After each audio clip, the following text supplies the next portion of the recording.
reka Joseph dutangire tusuhuza abantu baduteze amatwi ndetse bari no kwitegereza bagakurikirana bino byigisho tubasuhuza mu izina ry'umwami wacu Yesu Kristo. Reka kandi mbamenyeshe ko uyu munsi Almost Home Ministries tugiye kubaganiriza, tugiye kubana nabo tuganira, ndi kumwe n'umuvandimwe hano mu kanya natwibwira. Tugiye kuganira ku ngingo yitwa gutsindishirizwa n'ubuntu kubwo kwizera mu kuri kwayo. Iki ni ikiganiro nyunguranabihamya ngo abantu bitegereze ukuri kumeze nk'aho kumaze igihe kinini kwarahishwe mu bishingo. Reka mpereze umwanya mugenzi wanjye abibwire. Jewe ni Irafasha Christine, umubwirizabutumwa wo muri Almost Home Ministries, hanyuma na mugenzi wanjye wabibwira. Nanjye nitwa Nsengiyumva Joseph, nkuko yababwiye nanjye nkaba ndi umubwirizabutumwa muri Almost Home Ministries. Urakoze cyane Joseph, kandi Imana ngira ngo hari icyo ishaka gukorera aba bantu baduteze amatwi cyane, nkuko twese turi mu mugabane w'abantu bashakisha inzira y'ukuri. Joseph rero nkuko ubizi, hari ingingo yitwa gutsindishizwa n'ubuntu kubwo kwizera. Ni ingingo ikomeye cyane amateka ya Gikristo kandi itagomba kwirengagizwa. Ariko urebye uburyo yagiye ibwirizwa n'uburyo yagiye yigishwa, usanga bimeze nka cya giti ngo cyeze abantu bose bateramwe amabuye. Usanga Satani yarayigose, usanga yarayiteyemo ibintu bimwe na bimwe ugashakisha ifatizo ryabyo. Ngira ngo nicyo kintu tugiye kwibandaho cyane kandi tugiye kuba twagikurikirana. Reka nkwakire rero kugira ngo twiragize Imana kandi tuyobore, utangire usenga. Kadusenga Imana. Turagushimira iteka Mana yacu, izina ryawe rihabwe icyubahiro. Amen. Tugiye kwiga ingingo ikomeye cyane. Muja w'Imana mu gitabo cy'umutumwa bwatoranyijwe muzingo wa mbere page 998 yaravuze ngo hari ukuri kw'agaciro kwahishwe mu bishingo by'ibinyoma. Uko kuri ni ukuri ko gutsishwa n'ubwo kwizera. Iyi ngingo Satani arayirwanya cyane, kandi tubona yuko ari rwo rufatiro rw'ubutumwa bwose dutwaye, niwo mutima w'ubutumwa. Satani impamvu ayirwanya nuko azi ko abantu bayisobanukirwa bazunguka byinshi, bazamenya isano bafitanye na Kristo.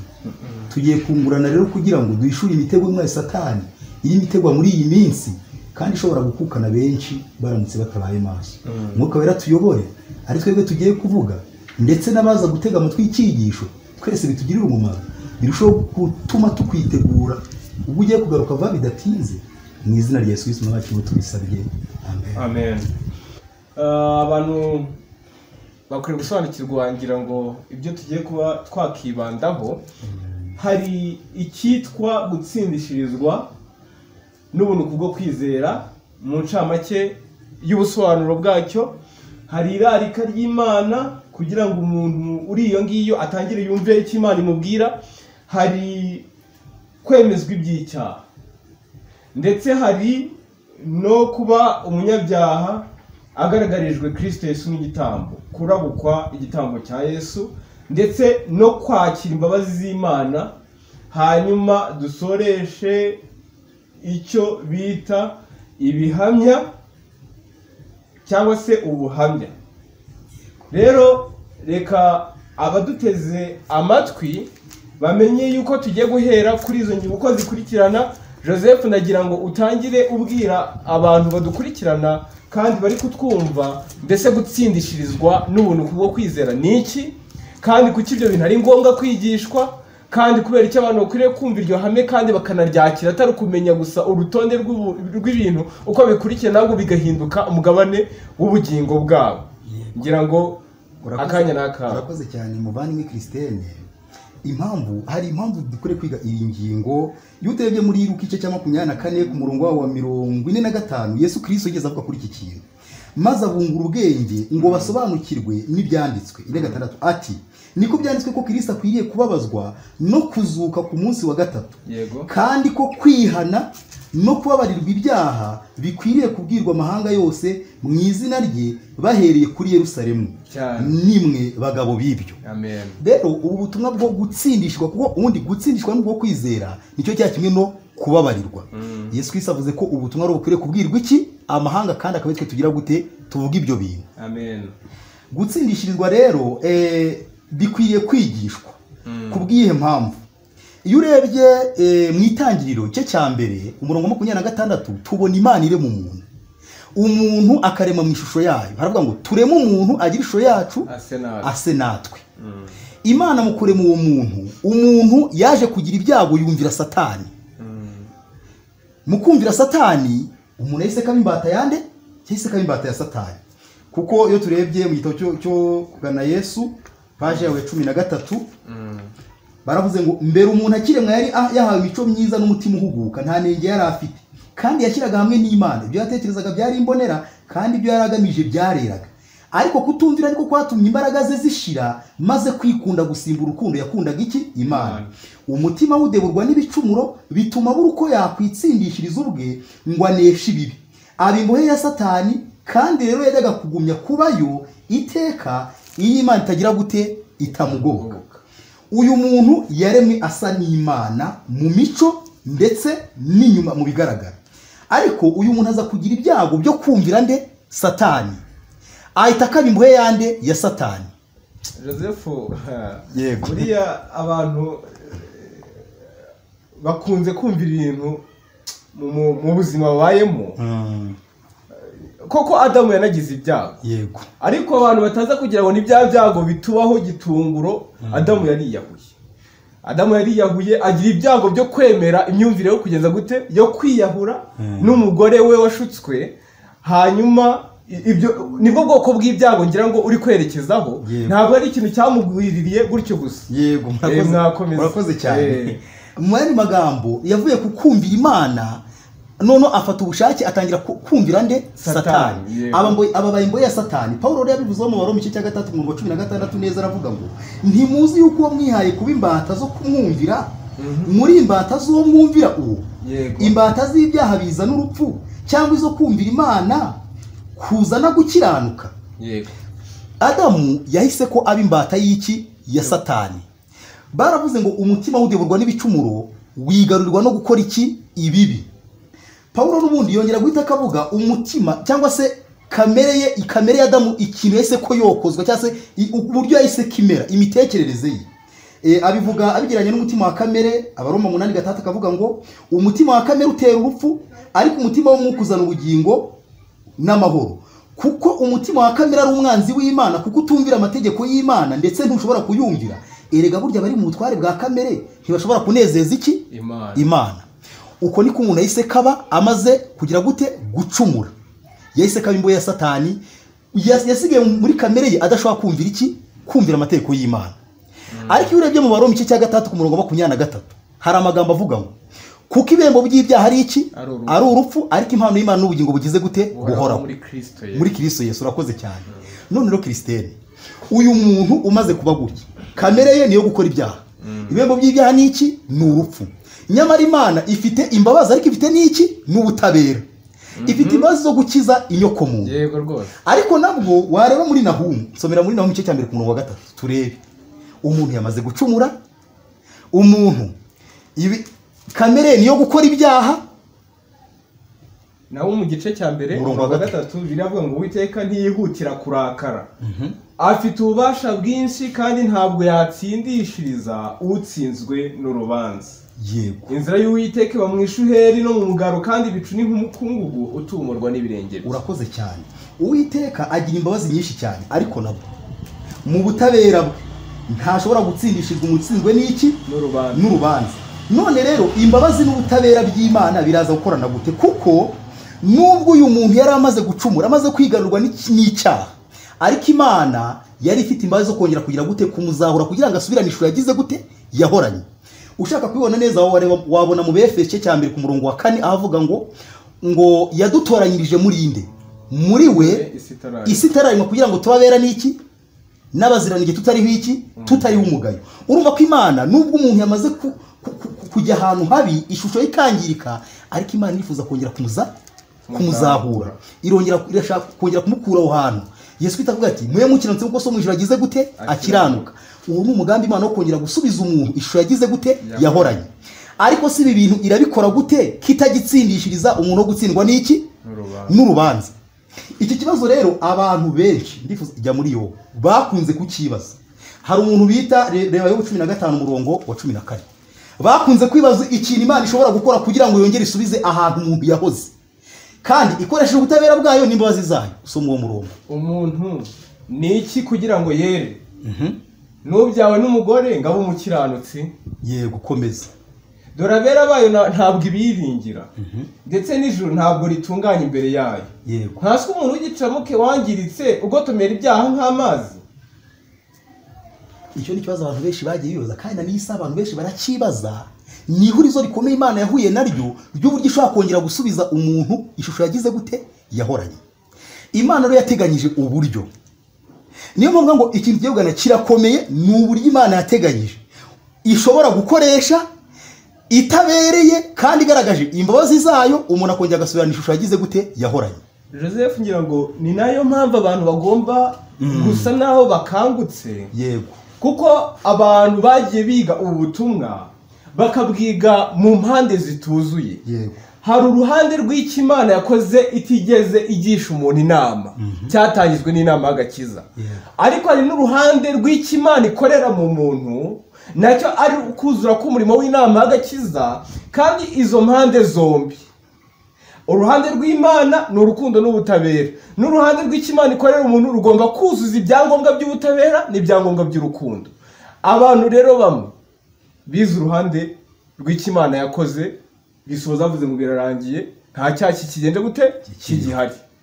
Hari n'abize uruhande rw'iby'umuntu agomba kwakira mu mutima we ariko babyigira mu iyobokamana ripfuye. Yego. Akaba ari nayo mpamvu ngira ngo ubwo tubashije kumva gutsindishirizwa sinzi niba hari ikindi kintu wenda wavugaho kugira ngo dutangire twimbike cyane muri ibyo bintu.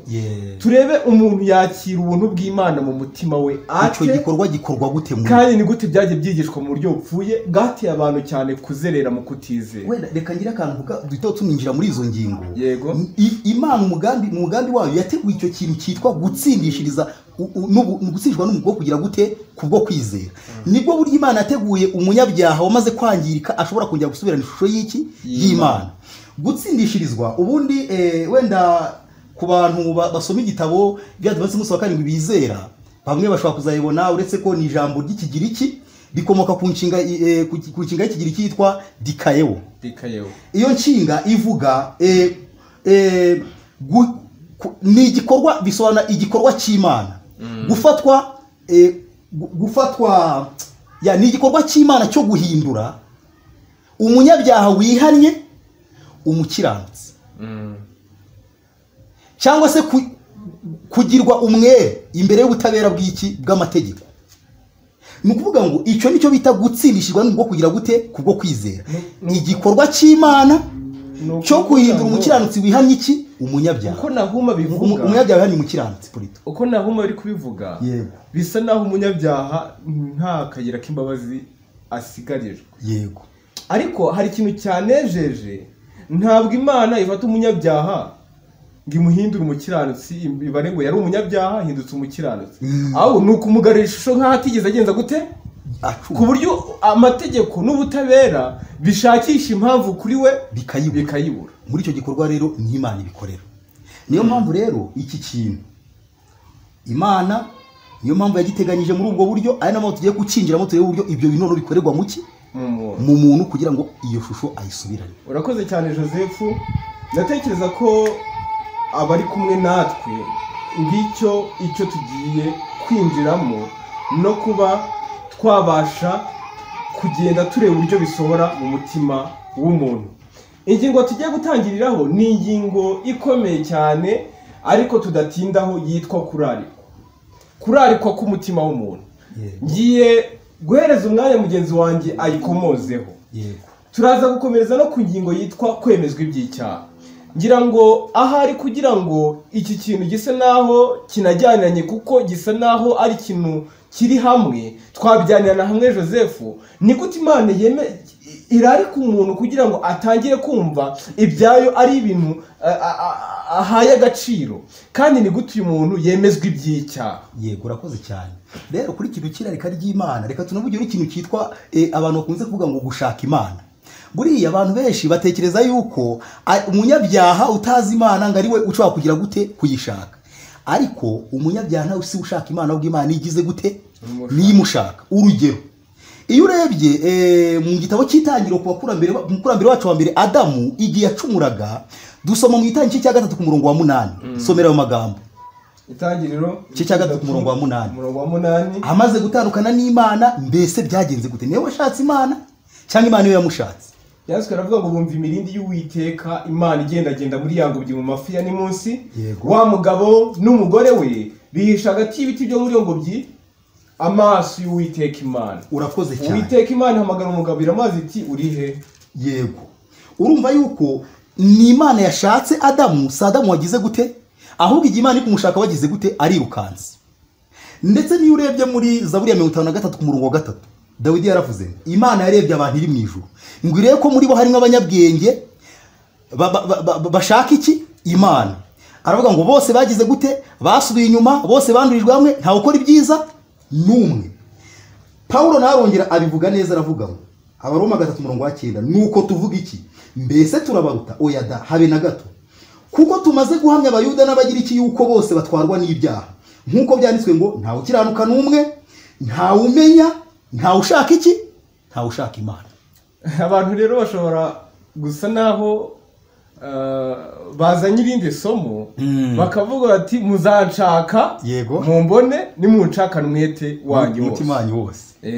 None se Kristo icyo kintu ugitekereza uti? Ubundi ni na ngombwa ko abantu basobanukirwa neza yuko iby'Imana bifite uko bitangira nuko bikomeza. Yego.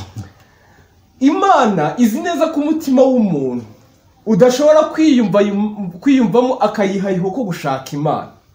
Ubwayo yaremye umuntu ikamuhereza kumva akeneye kurya, ikamuhereza ibintu yumva muri kamere ye ararikiye, ni nayo iza gushaka umuntu kugira ngo nimara kumuganiriza ikamara kuvugana nawe imuteremo ikintu cyo kurarikira izina ryayo, ukwera kwayo, ubuntu bwayo, ijambo ryayo. Nicyo Imana Imana ije ikaganiriza umuntu ikamushaka, yo ibishaka uburyo imuremamo akayoboro ko kugira ngo agire irari rarikira iby'Imana. Niyo mpamvu rero umuntu atangira gushaka Imana, ariko ni igikorwa cyo mu gukomeza gukora kw'Imana, ntabwo ari igikorwa cyo mu itangira. Aha rero turi mu itangira.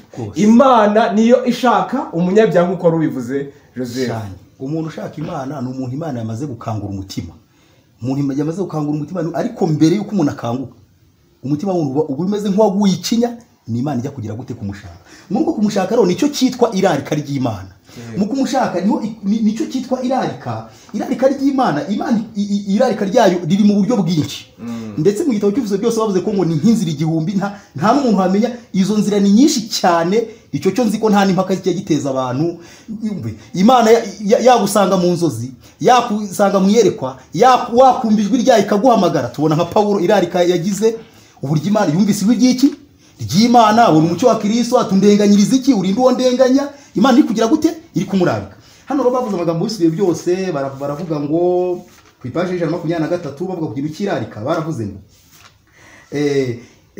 ngo mu buryo butagaragara nk'ubw'umuyaga Kristo abakabaka ku mitima ubutitsa buhoro buhoro, ndetse hari mu buryo butanasobanukiwe ubyakira. Hari ibikorwa bibaho biba bigamije kugarura umuntu kuri Kristo. Ibibasha kuza ari uko umutekerezaho binyuze mu gusoma ibyanditswe byera, sibyo? Cyangwa binyuze mu kumva amagambo y'umubwiriza ahesha agakiza. Ako kandi ko mwuka agusanga akomeza kukurarika mu buryo butaziguye, wumva unejejwe no kwegurira umutima wawe Yesu. Rero Imana umva ko mukurarika ishobora kurarika binyuze mu kuburi kwiga ijambo ry'Imana, mwuka w'Imana akagusangamo agatangira gukangura umutima wawe, kumva ikibwirizwa. Ni inzira nyinshi. Ushobora kureba icyo umuntu wahindutse, ushobora kurarikirwa mu byago. Nebukadineza niko byagenze, imyaka 7 avamo agize gute? Yumvise ijwi ry'Imana rivugana n'umutima we. Ni uburyo bwinshi Imana yacamo, ubwo buryo mwuka w'Imana akabucamo atangira kureka umutima w'umuntu. Amagambo navuze ndi kureba hano mu gatabo k'umugenzi ashimangira neza icyo kintu. Uburyo mu Kristo yararitswe n'Imana. Hari ibintu yabwiye, ndi kuvuga byiringiro, hari ibintu yabwiye mu Kristo byanejeje cyane.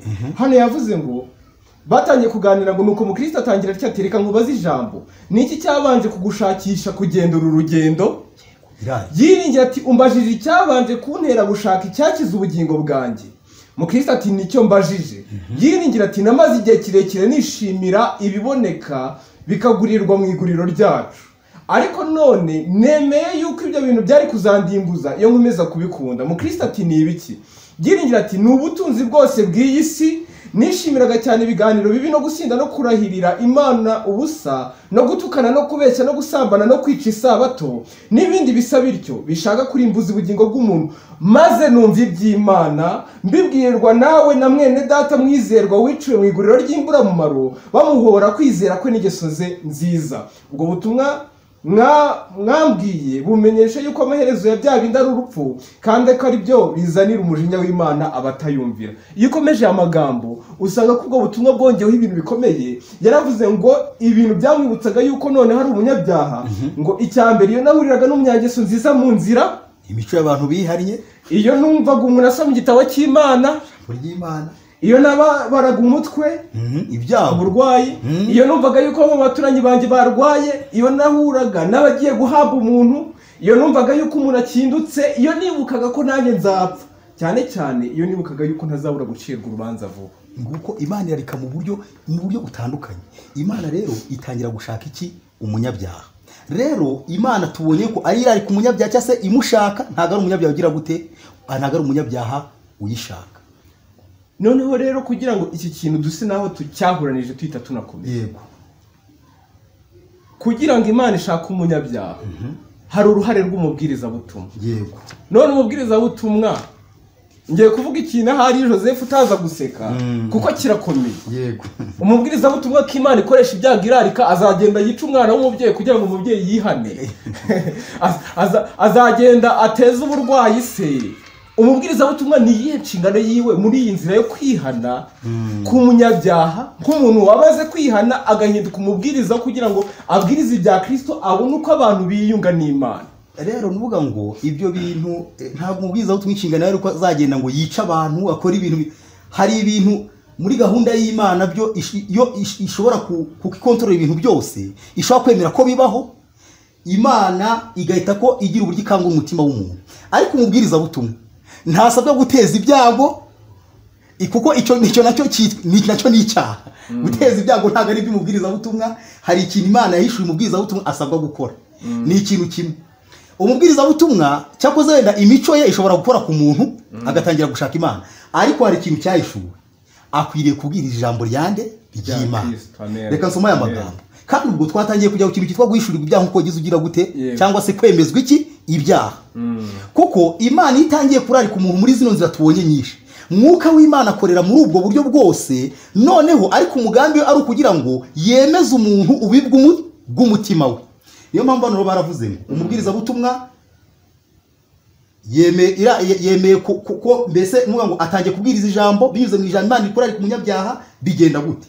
Mu gitabo cy'intambara ikomeye ku ipaji 330 baravuze ngo ahantu hose ijambo ry'Imana ryagiye ribwiza mu buryo butunganye, umusaruro wagiye ukurikira wamije ko rikomoka ku Mana. Mwuka w'Imana yajyanaga n'ubutumwa bwabwirizwaga n'abagaragu bayo, kandi iryo jambo ryabaga rifite imbaraga. Abanyabyaha bumvaga bakozwe ku mitima. Umucyo umurikira umuntu wese waje mu isi urasira ahishwe mu mitima y'abantu, maze ibishwe byakorerwaga mu mwijima bishyirwa ahagaragara. Bumvise batsinzwe mu ntekerezo zabo no mu mitima yabo, bemejwe ibyerekeye icyaha, ubutungane ndetse n'urubanza ruzaza. Basobanukiwe ubutungane bwa Yehova, maze batinyishwa no kuzahagarara imbere y'urondora imitima, kandi bahamwa n'icyaha ndetse banduye. Batakanya akababaro kenshi bati, ninde wankiza uyu mubiri w'igare n'urupfu? Nuko ubwo bahishurwaga umusaraba w'ikaruvari n'igitambo kitagerwa cyatangiye ibyaha by'abantu, basanze ko nta kindi gishobora kuba gihagije ngo gikureho ibicumuro byabo keretse ibyo Kristo yakoze. Icyo cyonyine nicyo gishobora kunga umuntu n'Imana. Bemeye ntama w'Imana ukuraho ibyaha by'abari mu isi, bafite kwizera kandi byishiye bugufi. Kubwo amaraso ya Kristo bababariwe ibyaha byose bagize gute? Bakoze. Reka mbabwire Joseph rwose buriya ayo magambo ni amagambo meza cyane. Niba jyewe ndi umubwiriza butumwa, niba uri umubwiriza butumwa, hari uruhare ufite muri uyu murimo w'inama y'agakiza. Ni uruhare rwo kubwiriza iri jambo cyane no kureka rikaguhindura. Nibyo bintu ko ari bibiri. Naho ibyago Imana ubwayo niyo izi uko ishobora kubikoresha. Naho amagerekwa n'ibindi bikomeye cyane nk'ibyabaye Pawulo agatungurwa n'umucyo udasanzwe, se wabwira umuntu ngo najye mu nzira y'Damasiko agiye kurenganya abantu ngo ahure n'umucyo, ntabwo bishoboka. Rero kugira ngo dukomeze ku ngingo yo kwihana, yo kubona ibyaha, abantu ntibamenye ko inzira kurarikwa n'Imana. Umubwiriza uruhare ashobora kuyigiramo, rumwe mu ruhare rushobora kuba rwashoboka kugira ngo umunyabyaha ararikwe, ni mu biganiro by'aganira n'abaturanyi akababwira amagambo y'Imana no mu mico yahindutse cyangwa se ari ku ruhimbi, aho Imana amuhereza akanya hose ngabwirize, agomba kubwiriza kugira ngo kurarikwa n'Imana aha ari kube kwatangira mu mitima y'abamwumva. Urakoze cyane iki kintu, ndagira ngo wenda tugende tujye ku musozo wacyo ariko tugira ikintu tuvugaho. Ijambo ry'Imana muri Yohana cya 13:8 aravuga ngo ubwo Mwuka Wera azaza azatsinda iki? Abisi, abemeze iby'icyaha, iby'amateka n'ibyo gukiranuka. Rero ijambo ry'Imana kugira ngo iby'icyaha, hari igihe abantu bavuga ngo bagira ngo ni icyaha nk'igikorwa. Mu Waroma igice cya 7 ku murongo waho guhera ku murongo wa 14 ugakomeza, Pawulo aravuga ati nshaka gukora icyiza ariko kibikagira gute? Kikantanga imbere. Akweza avuga ati ubwo ro nshaka gukora icyiza singikora ngo ngasanga nakoze ikibi, menya ko burya atari ibyo gikora ahubwo ni icyaha kigize gute? Kimbamo. Mwuka Wera ikintu cya mbere aza kwemeza umuntu, si ibyaha nk'urutonde yakoze, ahubwo ni wa mutima wa kamere Pawulo yavuze, umwanzi w'Imana umwe twokoje dukomora kuri inde? Kuri Adamu. Ngo yemeza umuntu ko afite umutima urwanya iki? Imana, udashobora kumvira amategeko y'iki? Y'Imana, ko kamere ye uburyo ateye ari ukugomera iki? Imana. Joseph, uvuze ikintu kinyibutse ikindi. Yego. Iyo usomye Zaburi igice cya 51, ugasoma na Zaburi ya 32, aho Dawidi yihannye ku cyaha cyo kuryamana n'abatisheba, ubugambanyi no kwica. Ntawe usanga Dawidi yatura abwira Imana ati nasambanye n'abatisheba. Oya, ahubwo iki cyanditswe cyandikiwe kuduhishurira ibicangari, ibyo byaha byahise bihereza umutima wa Dawidi. Yesu avuga ijambo rikomeye, ntabwo kuko kwica no gusambana ibyo bintu kuko byari ibyaha, ariko Dawidi yahise abona uburyo noneho kamere ye ari kamere y'icyaha kandi yononekaye, ageze ubwo yihana imiterere yiwe, yihana uburyo yabaye, uburyo yabereye Imana, aravuga ngo dore naremenywe gukiranirwa mu byaha mama nimo yambyariye, ku murongo wa 7 byarenze kuri icyo cyaha nk'igikorwa, ahubwo ahita akabona ikibazo afite muri we. Rero Mwuka w'Imana aza abemeza icyaha n'umutima wa kamere urwanya Imana cyane. Rero nuvuga ngo iyo umuntu amaze kwemezwa ko uwo mutima we ari umutima urwanya Imana, ahita kwereka iby'urubanza, iby'amateka, urubanza azacirwa, noneho n'ibyo gukiranuka turaza kugira gute? Turaza kubigeraho uburyo ko umunyabyaha amaze kwemezwa iby'umutima we urwanya Imana, iby'urubanza, nibwo ahita akabona yuko ari uwo gupfa, agenda agatangira kugira gute? Kuza. Ndagira ngo buryo bw'Imana ahari abantu bumve neza. Yego. Mbese mu mwijima umeze nk'igikorwaho ubuditse mu mutima w'umuntu, ku buryo umuntu aba ari umusambanyi ariko azi ko ari umuntu mwiza ku isi. Sibyo? Umuntu akaba ari umwicanyi kuko arangana, ariko akaba azi ngo ubwo atarafata icyuma ageze gute? Abaga umuntu, abona amaraso aradudubije ngo ntago ari umwicanyi.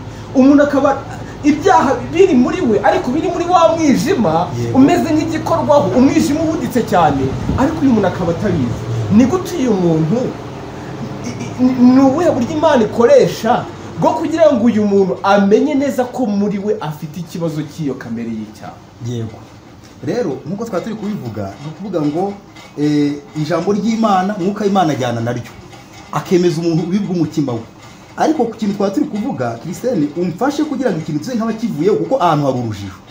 Kuko ikintu cyitwa guhishurirwa byase kwemezwa ibyaha, abantu benshi bavuga yuko icyo Mwuka w'Imana akora ari uguhishura urutonde rw'ibyaha abantu bakoze uhereye mu kuvuka. Hari umubwiriza umwe twe kwa turi kumwe aravuga ati mugende musenge, Mwuka w'Imana bayishurira ibyaha byanyu, nigiye mwahaga amabere ya ba mama banyu mubibone n'uburyo mwayarumaga. Mbese nuguhisha ibyaha nk'iki nk'urutonde. Njye mfite umusore wanjye w'inshuti yanjye twiganye turangirije rimwe, ubu ari Gisenyi, aho yagiye mu iteraniro rimwe ejo bundi turi Butare muri stage isoza, ajya mu itsinda baramubwira ati mwiro tujye gusenga, baragiye baramupfukamisha guhera saa 9, ajya mu cyumba, harimo umukobwa uri kugenda kontorora, haramubwira ati warihannye, ati narihannye. Byagenze gute? Mwuka w'Imana yaransinze agira uburyo anyemeza, nsaba imbabazi, ibya myenda byatura, nizera ko Imana imbabariye. Ati oya, ibyo bintu ntago, ati wahishuriye ibyaha byawe, hari ibyaha Mwuka w'Imana bimwe yanyemeje, yanyeretse ubiga umutima wanjye, hakaba n'ibindi Mwuka w'Imana yampishuriye, ibyo byaha mbisabiye imbabazi, ibyo Mwuka w'Imana byose yampishuriye, nizera imbabazi z'Imana ndazakira, ubu nizeye ko nababariye.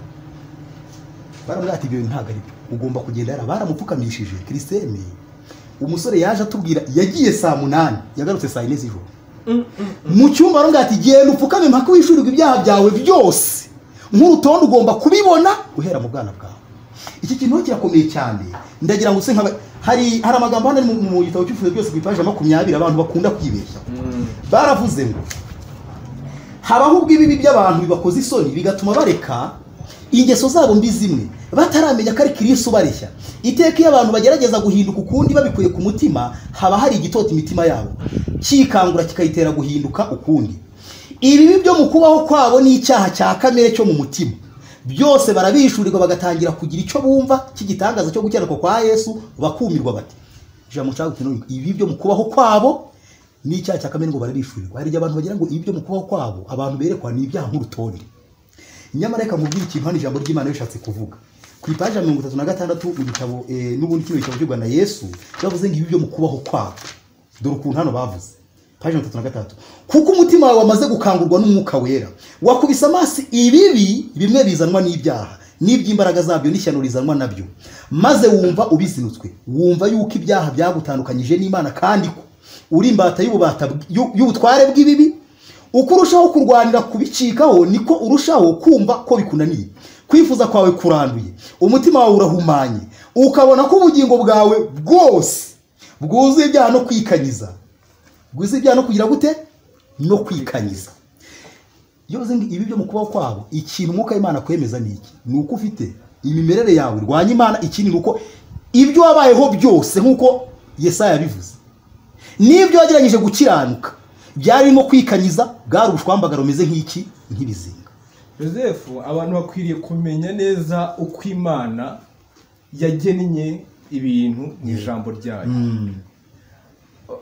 Ubundi tubona ko no mu buzima busanzwe, iyo ubona umwana wawe ukabona umusabye aramuhereza byoroshye, umenya ko umwana afite kamere y'ubuntu, afite uburyo atagundiye, afite uburyo, afite ubuntu muri we. Ni nako Imana nayo igiye kwereka umuntu ikintu cyagutse, ipica yagutse yitwa umutima wadebuwe n'ibicumuro kandi wuzuye kamere y'icyaha gusa.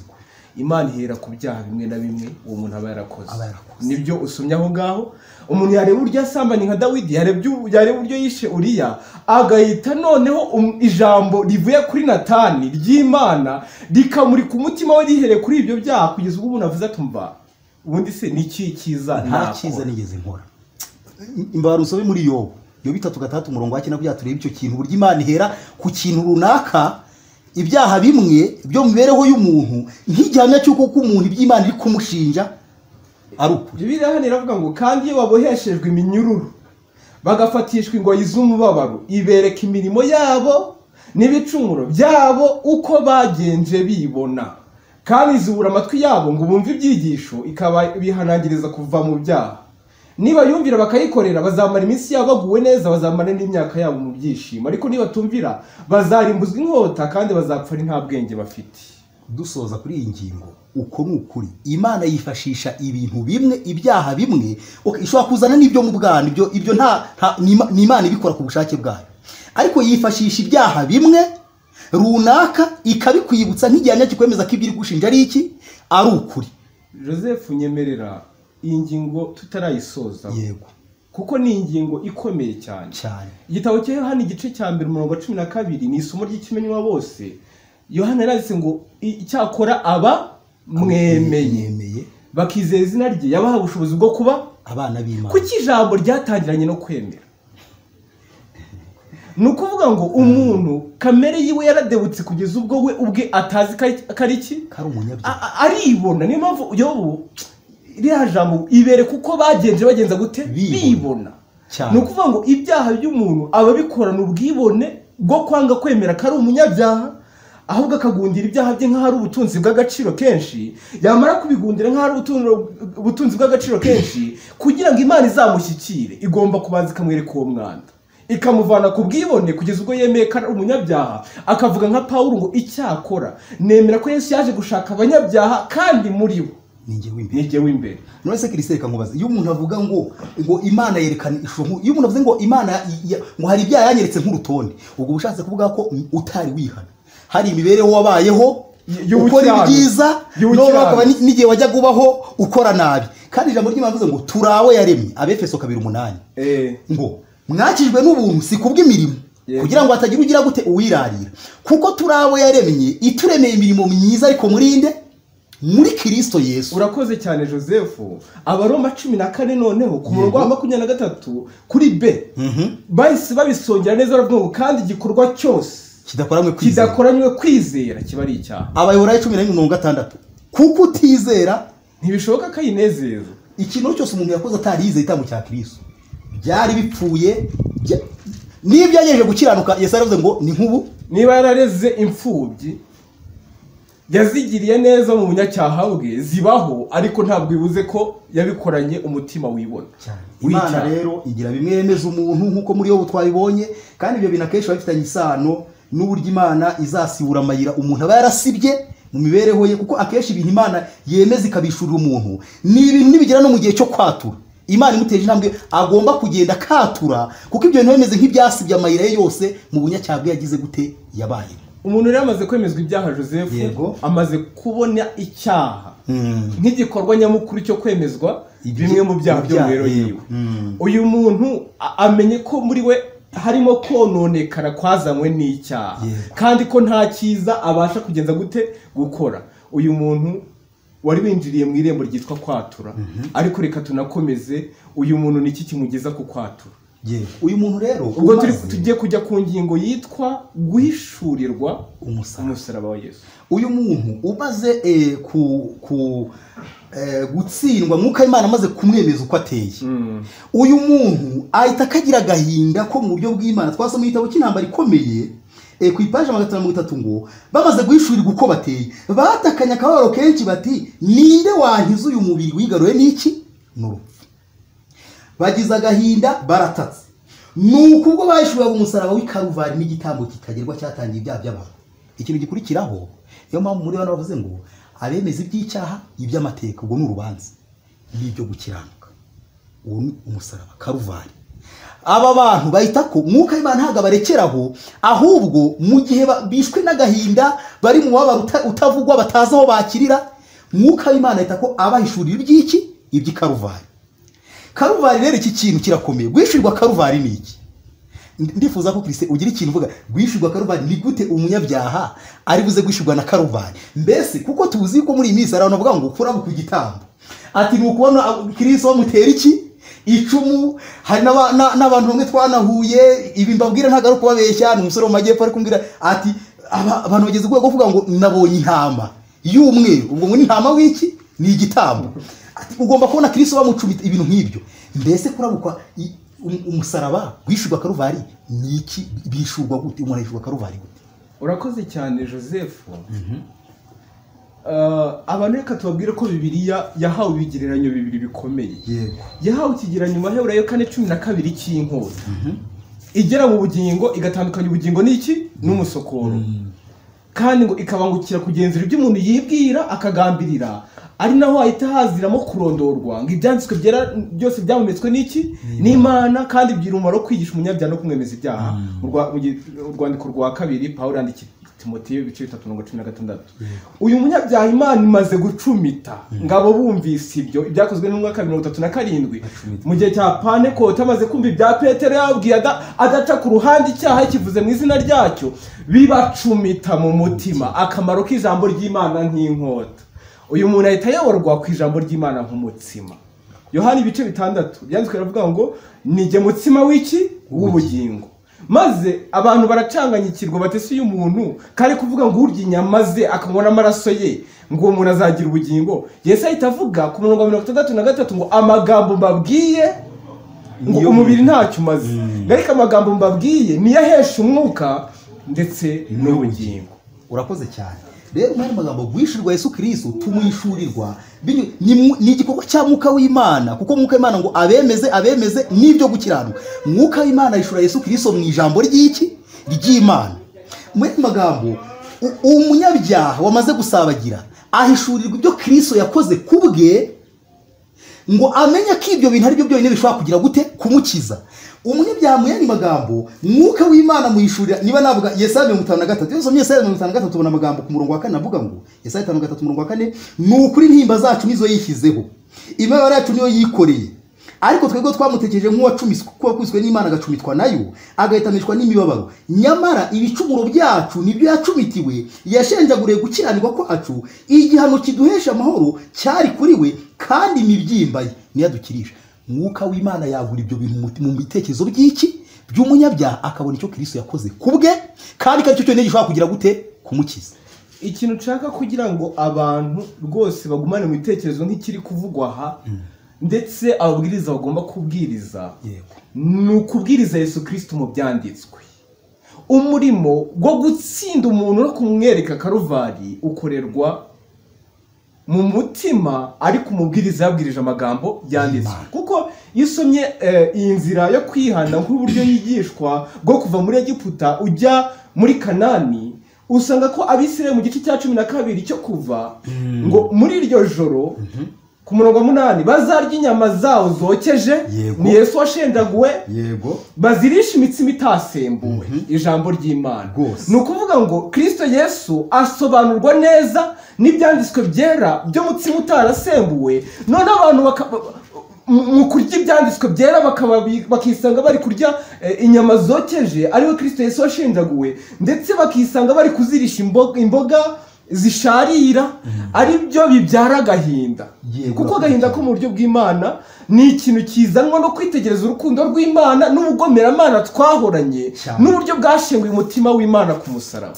Urakoze cyane. Reka nsome aya magambo bwa Yesu baravuze. Umuntu umaze kugezwa ku musaraba, Mwuka w'Imana atangiye kumusobanurira ibyo Kristo yamukoreye kubwe, urukundo rwe agatangira kurwumva, gukiranuka kwa Kristo n'ubwandure bwe. Baravuze umwambi, paje 21, umwambi w'umucyo uvuye ku bwiza bw'Imana kambika isuku ka Yesu ka Kristo. Iyo birasiye mu mutima bigaragaza akazinga kose, iyo kava kakagera bigahishura ubugoryi n'inenge yose by'umutima w'umuntu, bigaragaza kwifuza kubikose n'ubuhemu bw'umutima, nuko iminwa ivuga ibyanduye, ubugome bwose bw'umunyabyaha bwo guhindura ubusa amategeko y'Imana. Iyo abugaragarijwe cyane, uko yitegereza imico myiza ya Yesu itagira inenge, niko arushaho kwizinukwa. Niko arushaho kugira gute kwizinuka, akumva agize agahinda. Mu yandi magambo akumva muri we arashengutse, kubera ko yamaze guhishurirwa iby'Ikaruvari, amaze kubona urukundo rutagerwa. Joseph, abantu bajya bibaza kuri iri somo kugira ngo tunabiveho iyi ngingo, ngo yemwe Bagalatiya mu Bagalatiya ibice 3 umurongo wa 1, yemwe Bagalatiya w'abapapa ninde wabaroze, mweretse Yesu Kristo nk'ubambwe ku musaraba mu maso yanyu. Ibi byonyine nibyo nshaka kumumbwira. Mbese imirimo itegetswe n'amategeko niyo yabahesheje umwuka, cyangwa se nuko mwumvise mukizera?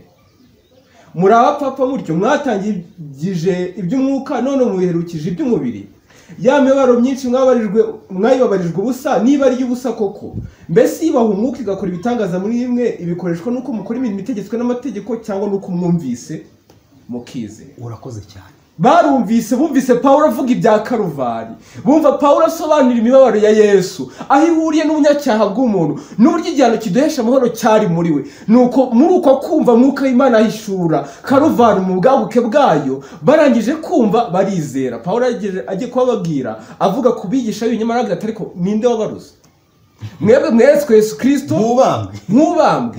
Ati none si mwatangije iby'umwuka, none mubiherukije iby'umubiri. Ariko abantu bajya baryumva nabi, bakumva ko hari umuntu ugenda akabona igiti kiri aho, akabona Yesu abambwe, bakumva ibyo bintu ntabwo ni ibintu bimeze nk'amayerekwa, none barangiza bakajya kuyashaka. Ariko icyo Pawulo yavugaga ni ukumva. Baranditse bavuga kuri experience ya Korneliyo. Burya abantu bari kwa Korneliyo, uribuka ko Joseph yateranyije abantu bose arabazana, harimo inshuti ze. kandi zari abaromani, harimo abavandimwe n'imiryango kandi bari abaromani, sibyo? Ni ukuvuga ngo niba wari umunyedini gusa, niba wari izi dini ya kiyuda gusa, abandi bari abantu bitwa abashyitsi batanazi n'akarembo kitwa iyobokamana rya kiyahudi. Petero aje yari yamaze kubatumira. Byanditswe mu gitabo cy'ibyakozwe n'igice cya 10 bivuga ko Petero yateruye amagambo. Ayo magambo Petero yateruye iyo yasomye usanga ari amagambo muri iki gice cya 10 ngo Petero aterura amagambo ati nukuri menye yuko Imana itarobanura ku butoni, ahubwo mu mahanga yose yubaha agakora ibyo gukiranukira mwemera. Ijambo ry'ubutumwa bwiza bw'amahoro Imana yatumye ku bana ba Isirayeli ivugishije Yesu ari we mwami wa bose. Iryo jambo murarizi ryamamaye Yudaya hose rihereye igarura ya hanyuma y'umubatizo Yohana yabwirizaga. Ni irya Yesu w'i Nazareti, uko Imana yamusutseho umwuka wera n'imbaraga akagenda agirira abantu neza, agakiza abo Satani atwaza igitugu, kuko Imana yari iri kumwe nawe. Natwe turabagabo gwanyu ibyo yakoreye mu gihugu cy'Abayuda byose ni Yerusalemu, uwo bamwicishije kumubamba ku giti. Ariko Imana imuzura ku munsi wa gatatu imwerekana ku mugaragaro. Icyakora ntiyamweretse abantu bose, ahubwo yamweretse abagabo yatoranije bitari byabone, twebwe abasangiraga nawe amaze kuzuka. Abahanuzi bose baramuhamije bavuga yuko umwizera wese azabarirwa ibyaha kubw'izina rye. Ibi bintu urumva ko ari gusobanura iby'ikaruvari uko byagenze, ariko mu magambo ari kubwiriza ijambo ahuza ubuhamya bw'abahanuzi n'ibyabereye ikaruvari. Byanditswe biravuga ngo Petero akivuga ibyo, wibuke ba bantu harimo bene wabo na Koruneliyo b'abaromani n'imiryango n'inshuti n'abantu bitwa abashyitsi ku Bayuda ku masezerano. Petero akivuga ibyo umwuka wera amanukira bumvise amagambo. Murakoze cyane. Rero wenda mu gusoza agatabo k'umugenzi turakazi mu ntambara ikomeye ko Enoch yagaragaje ko Bunyani yakanditse aho umukena mwuka w'iki wima. Abantu benshi baranagasoma cyane. Ku ipaje 140 tubona ubuhamya bwa Mukristo na Byiringiro. Byiringiro yagerageje kubwira Mukristo iby'urugendo rwe kugeza ubwo yamubwiye ku byo gwishurirwa Yesu Kristo, uburyo yabisabye Imana data ko yamwishurira umwana we. Aravuga ngo nicyo cyatumye nkomeza gusenga ngeza aho data wa twese yampishuriye umwana we. Mukristo aramubaza ngo wamuhishuriwe ute? Byiringiro ati sinamurebesheje amaso y'umubiri, ahubwo namurebesheje y'umutima, amaso y'umwuka. Amen. Rero ahangaha abantu iki kintu cyo bakiveho gutyo, ndumva iki kintu twagisoreza ahangaha. Twaba tugisoreje aho ngaho. Ahubwo umunyabyaha byemejwe iby'icyaha bihereye ku byaha Imana yamutsinzeho imwemeza kamere yangejwe n'icyaha. Yego.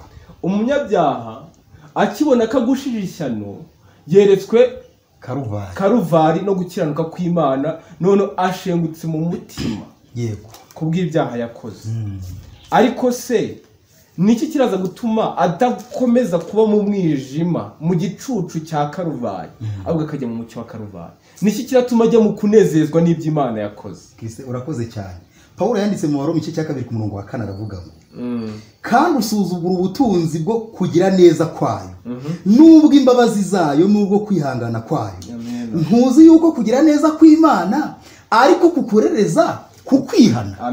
Rero iki kintu iyo umunyabyaha amaze gushirwa iby'ikaruvari, mwuka w'Imana agahishura karuvari mu bitekerezo bye akabyumvisha uwo munyabyaha.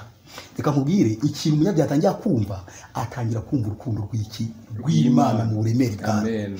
Ikintu iyo umuntu amaze kumva urukundo rw'Imana, uru rukundo ngo ari ikintu rumukorera. Ari nicyo tugiye guhita tureba kuva nesi page ya 19.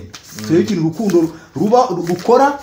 Mwuka w'Imana amaze guhishura karuvari umunyabyaha baravuze kuva nesi page ya 19.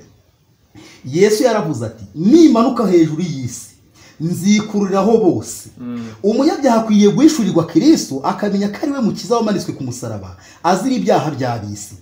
Iyo twitegereje umwana w'Imana ku musaraba karuvari, nibwo duhishurirwa ibiyoberana by'agakiza maze kugira neza kw'Imana kukadutera kwihana. Ubwo Yesu yapfiraga abanyabyaha yagaragaje urukundo rutarondorwa dukunze, kandi umunyabyaha utumbira urwo rukundo rudohora umutima we rukamutera gutekereza akabura uko agumya kurwanya Yesu akitanga burundu. Urakoze cyane. None Joseph uko kwitanga harimo yihaniye kuko yamaramaje kwihana no guhindukira. harimo no kwatura. yego urukundo rwamaze kuvanga wa mugani w'umuririmbo wa rugo ishavu n'agahinda bijya bihura n'umunezero.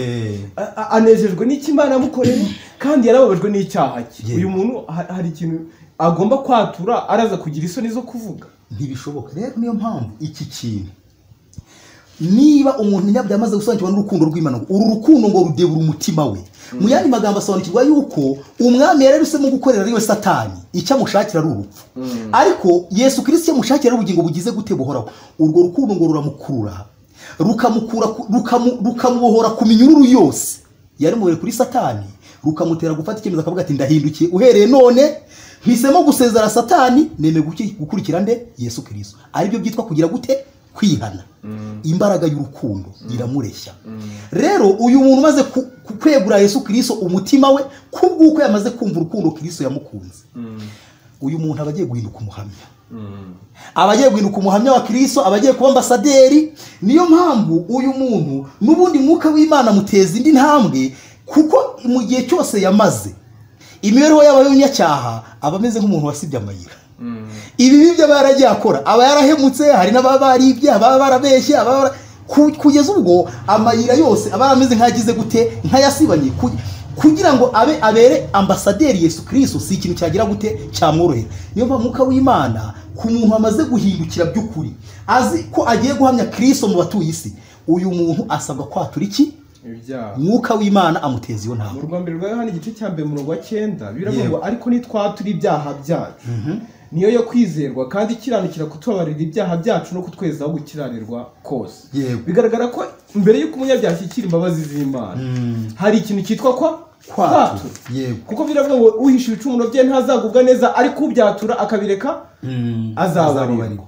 None kwatura bikomozeho Joseph mu minota mikeya kugira ngo tujye no kukwizera. Rero umuntu mwuka w'Imana, ubundi umuntu wihanye by'ukuri, kwihana by'ukuri, niyo mpamvu bavuga ngo ni ukwihana no kwicuza. Ubundi kwihana no kwatura ni ibintu bigendana. Umuntu yavuze ngo yamaze gusobanukirwa n'urukundo rwa Kristo agahindukira, ariko agatangira kugenda ahisha ibyaha bye ntabyature, iyo ntambwe mwuka w'Imana ntayiteze mu mutima we, uwo muntu ntabageze gusobanukirwa n'urukundo rwa Kristo, ntaba yihanye. Baravuze hano kugana Yesu ku ipaji 29 cy'ijuru kuvuga ibyaha. Baravuze ngo kwatura kukuri, kwibura ibyaha ubikoze ubikuye ku mutima, koko kubera inzira ikugeza ku nama y'imbabazi, ku Mana y'imbabazi zitagira akagero. Umunyezaburi yaravuze ati Uwiteka aba hafi y'abafite imitima imenetse kandi akiza abafite imitima ishenjaguwe. Kwatura kukuri kuraromboreza, kukemera ibyaha nk'uko biri, ntigukikira. Hari ibyaha bibwirwa Imana gusa, hariho n'ibindi bikwiriye kubwirwa ababigiriwe. Niba ari ibyaha byakorewe mu kumugaragaro bikwiriye kuvugwa ku mugaragaro, nyamara kwatura ibyaha kose gukwiriye kwerura. Ntigukikire, ikintu cyose kikavugwa nk'uko kiri. Icyaha cyose kikaturwa mu izina.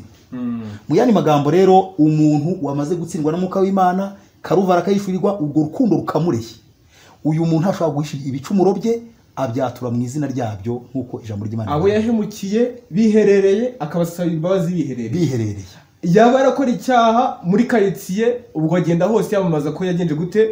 Yihana, yahindukiye. Yaba yaragikoreye itorero rikabimenya akajya imbere y'iteraniro. Ariko ibyo yahemukiye Imana mu mitima agomba kubyaturira Imana iyi mutima. Ariko reka nkubwire ikintu gitangaje Joseph.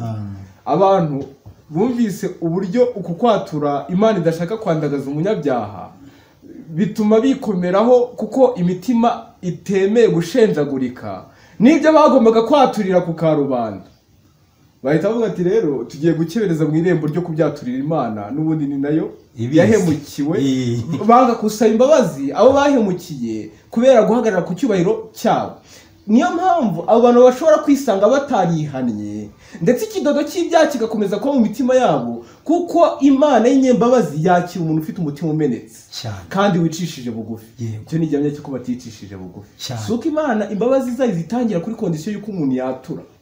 Oya, ahubwo kwatura ni igihamya cy'uko uyu muntu umutima wamenetse Yego. kandi yicishije bugufi. Burya Imana yashima kubabarira umuntu watuye icyaha yagomba kuyaturira cyonyine, ariko akibeshya akajya kucyaturira n'abandi, kuko we afite kwicisha bugufi kandi yaramenetse kuruta uko yashima umuntu wahishe ibicumuro byiwe. buriya Christian urakoze cyane, nubwo nicyo ari ikosa abantu bagomba kumenya ukwaturanya kuri uko kwaturanya kuri hari n'ababikora mu bujiji, ariko Imana ikabona yuko babikoze umutima warumenetse ari uko batari bamenye inzira zo kwatura uburyo zikorwa.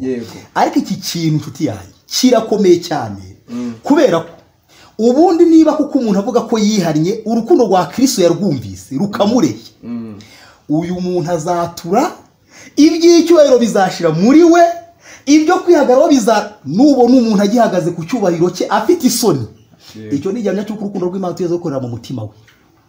None Joseph, yego, ndatekereza ko ni umugisha cyane ko aya magambo y'Imana yandikishijwe. Uyu muntu twabonye ko kwizera igitambo cya Yesu akigejejweho n'ijambo. Yego.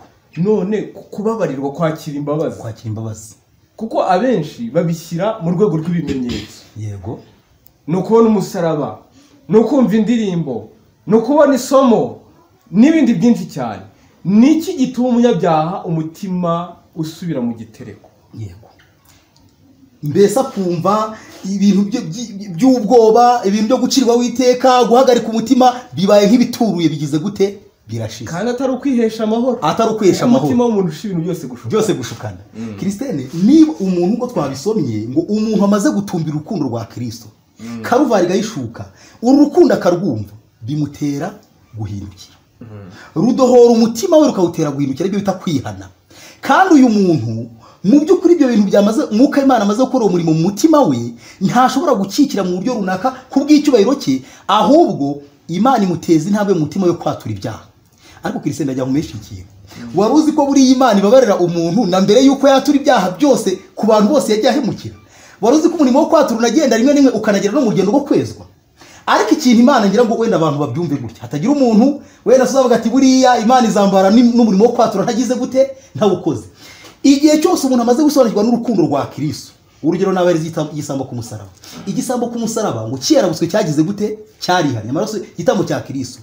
Umuntu umaze kumva urukundo rwa Kristo rukadohora umutima we, Imana imubabarira muri we, mwuka w'Imana ubundi atezamo intambwe zo kwatura, ku buryo n'igihe umuntu aba atari yatura, kuko umuntu aramutse ahise kapfuye umunota, ariko urukundo rwa Kristo rwamureheje yafashe ibyemezo byo guhindukira, uyu muntu imbazi Imana zazigize gute? Ziba ziri kuri we. Ikintu twari tugira ngo abantu bumve, yego, kutatura kandi uriho ikimenyetso cy'uko utashije utihariye. Kandi Zaburi 51 umurongo wa 19 Dawidi yanditse aravuga ngo ibitambo Imana ishima ni umutima umenetse ushenjaguwe, Mana ntuzawusuzugura. Urakoze cyane. Uyu muntu rero naramuka atagiye kwatura kandi avuga ngo yarihani, erega abantu umuntu aba ari gusenga ati Mana, nubwo atavuga isengesho riba riva mu mibabaro ye, rivuga riti Mana uriya yaranyambuye cyane, Mana ku ntebe y'ubuntu uriya yarandenganyije, ku ntebe y'ubuntu hari umuntu wanyibye. Uyu muntu nawe ari kuzamura amasengesho yambabarira. Imana imutegeka ko agomba kugenda akabanza agakupa amasengesho ya mbere. Ariyo mpamvu Mateka 5 avuga ngo nujya n'ituro rya ku gicaniro ukibuka ko hari mugenzi wawe mufite icyo mupfa, urisige ubanze ugenze gute? Ugende mwikiranure. Amasengesho y'umuntu usenga kandi hari aho yarenganije atasabye imbabazi, kandi bahari rwose ari ibintu bigaragara ko ntabwo ari umuntu wapfuye, ntabwo ari umuntu wagiye ngo amuburire irengero, barahari ariko ntiyigeze amusanga.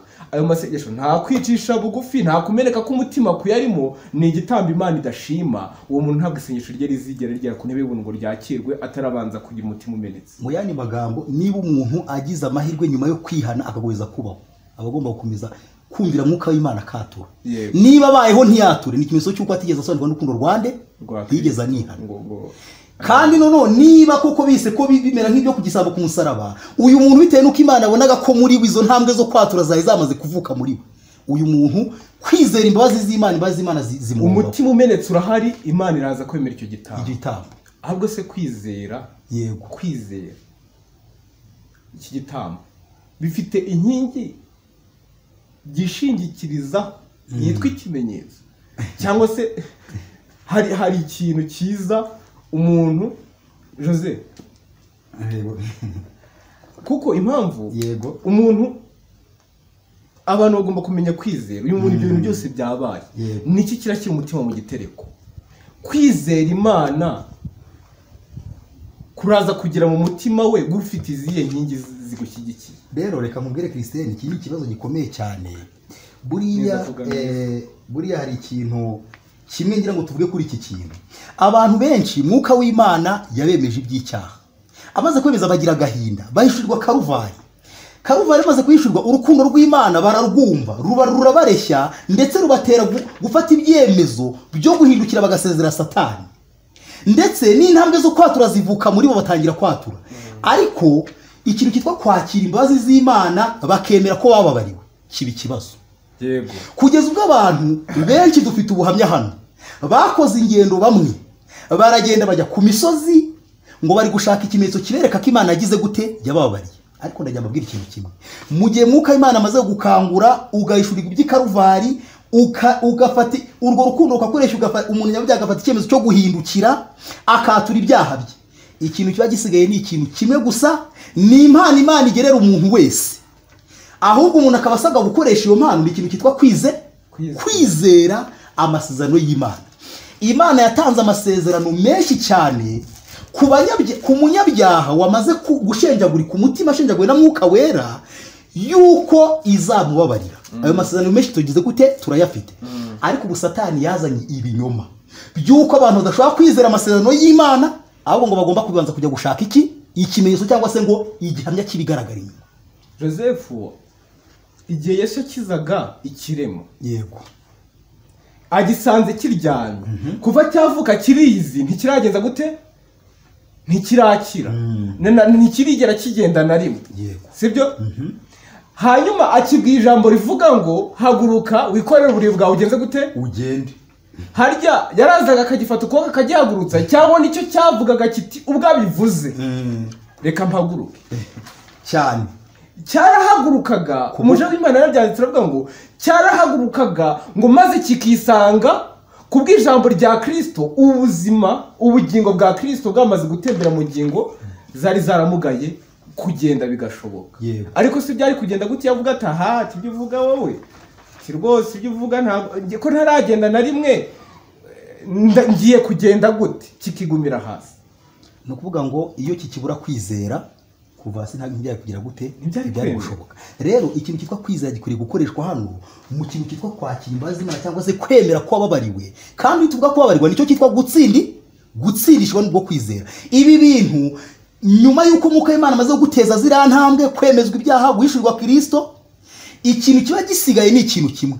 Umunyabyaha akwiriye kugira ikintu cyitwa kwizera amasezerano y'Imana, kuko muri ayo masezerano Imana yasezeranyemo imbabazi ku mutima wose wamaze gushenjagurika. Mu gitabo cya Kugana Yesu, yego, ku ngingo yo kwizera no kwemera ku ipaji 37, umuje w'Imana yanditse ngo ibitekerezo bya Yesu byo muri Bibiliya byuko yavuraga abarwayi bitwigisha uburyo bwo kwizera yuko abasha kubabarira ibyaha byacu. Ni mucyo tureba igitekerezo cy'umuntu wari uremaye wari Betesida. Iyo mbabare ntiyagiraga ashinge na rugero, yaramaze imyaka 38 aremaye, ariko Yesu aramutegeka ati byuka wikorere uburiri bwawe utambuke. Uwo murwayi yajyaga kubasha kuvuga ati mwami numara kunkiza ndakora icyo uvuga, ariko siko yabigenje, yizeye itegeko rya Kristo, maze Imana imuha imbaraga yo gutambuka. Nawe nuko uri umunyabyaha ntiwabasha guhongerera ibyaha wakoze, ntiwabasha guhindura umutima wawe no kwiboneza ngo were, ahubwo Imana asezeranye yuko izabigukorera byose ku bwa Kristo. Wizere iryo sezerano, uvuga ibyaha byawe, wiyegurira Imana, wifuze kuyikorera. Nukuri nuramuka ubigenje utyo, Imana izagusorezaho isezerano yasezeranye.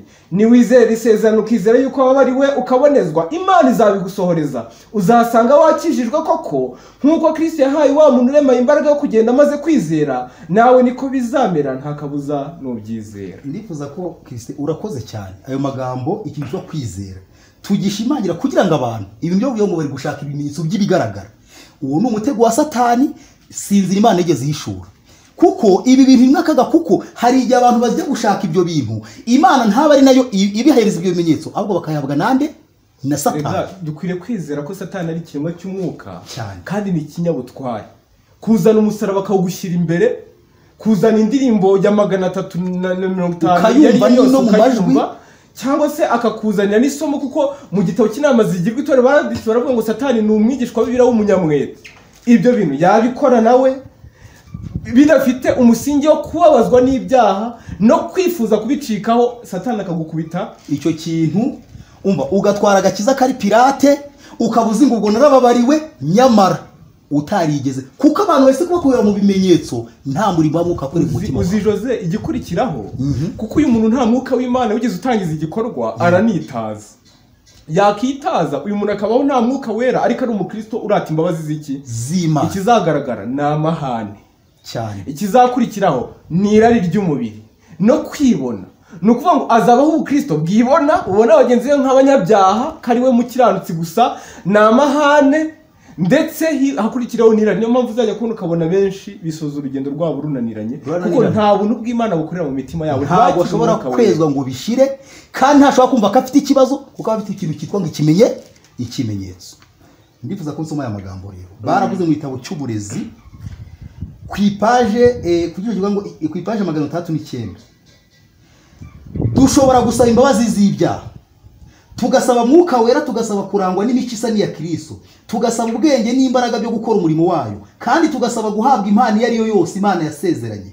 Tumaze gusaba ibyo, tugomba kwizera ko tubihawe, bityo tugashimira Imana ko twabihawe. Bakomeje amagambo baravuga ngo ntabwo dukeneye gushaka igihamya kigaragara inyuma cy'uko twahawe umugisha. Igihamya kigize gute? Kigaragara inyuma. Imana iri mu isezerano, kandi dukwiriye kujya mu murimo wacu twizeye ibyo Imana ishoboye kubikora, kandi ko impano twamaze guhabwa tukaba tuyifite izagaragara igihe izaba igize gute ikenewe.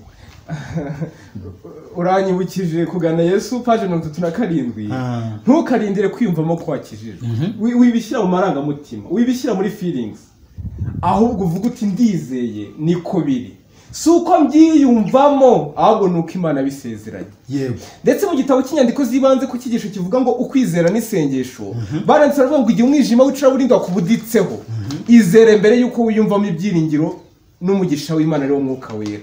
Kwizera iteka kubanziriza ibyumviro byiza.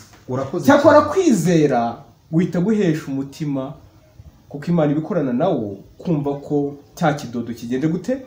Umuntu atangira kwizera atabyiyumvamo, ariko kwizera kukarema kwiyumvamo yuko Imana imugiriye ubuntu koko. Cyane rwose. Rero wenda hano reka dusome ibihamya bigeze kuri bikeya tunasoza ingingo, kuko nzi ko ari ingingo ikomeye.